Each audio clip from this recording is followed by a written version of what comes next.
자녀 입시 비리 등으로 기소된 조국 전 장관의 부인 정경심 교수가 1심에서 징역 4년을 선고받고 법정 구속됐습니다. 핵심 쟁점이었던 동양대 표창장 위조를 비롯한 입시 비리 혐의가 모두 유죄로 인정됐습니다. 취재기자 연결해서 내용 들어보겠습니다. 임성호 기자. 네, 서울중앙지방법원입니다. 네, 1심 선고에서 실형이 나왔죠.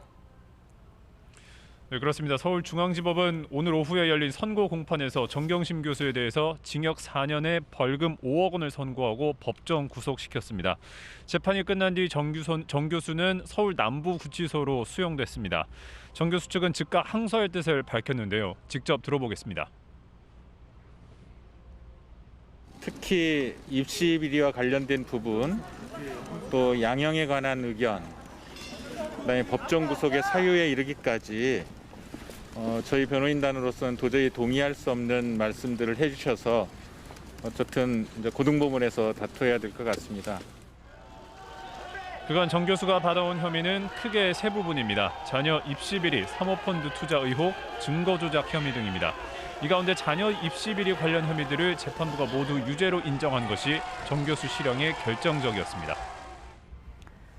네, 자녀 입시 비리 혐의가 정 교수 논란의 핵심 쟁점으로 꼽혀왔는데요. 재판부가 모두 유죄 판단을 한 건데 그 근거가 어떤 건가요? 네, 재판부는 우선 논란의 중심에 서 있는 정 교수의 딸 조민 씨의 과거 인턴 경력들이 모두 허위라고 판단했습니다. 단국대, 공주대, 또 서울대 공익인권법센터, 키스트 인턴, 동양대 보조연구원, 부산호텔 인턴 경력 모두 한 적이 없다는 겁니다. 그런 만큼 인턴 경력 확인서들은 정 교수가 허위로 작성한 것이고 이 과정에서 배우자인 조국 전 법무부 장관도 상당 부분 공모했다고 인정했습니다. 특히 가장 큰 논란거리였던 동양대 총장 명의 표창장 위조 의혹에 대해서도 재판부는 정 교수가 위조했다고 분명히 했습니다. 동양대 PC 사용 내역 등을 보면 정 교수가 문서 스캔이나 캡처 파일 등을 다른 문서에 삽입할 능력이 있고 총장 직인 파일을 생성해서 표창장 PDF에 붙여서 출력해서 위조한 사실도 인정된다고 밝혔습니다.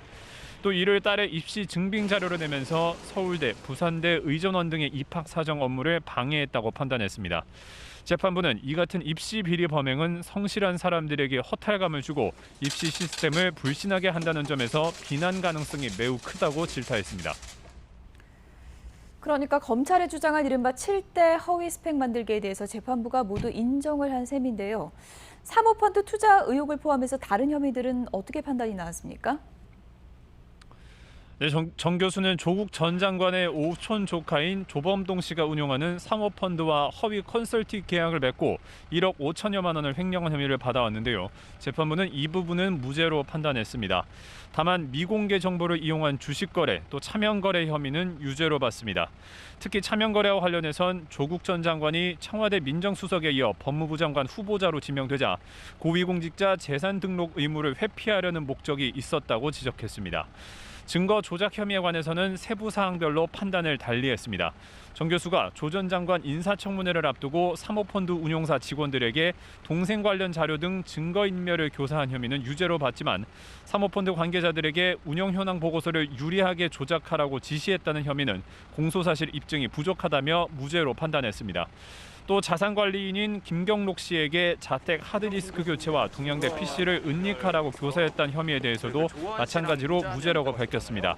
수사에 대비해서 조 전 장관과 PC 은닉을 공모하고 김경록 씨에게 이를 지시한 사실은 인정되지만 정 교수는 김경록 씨와 공동 정범이므로 죄를 물을 수가 없다는 겁니다.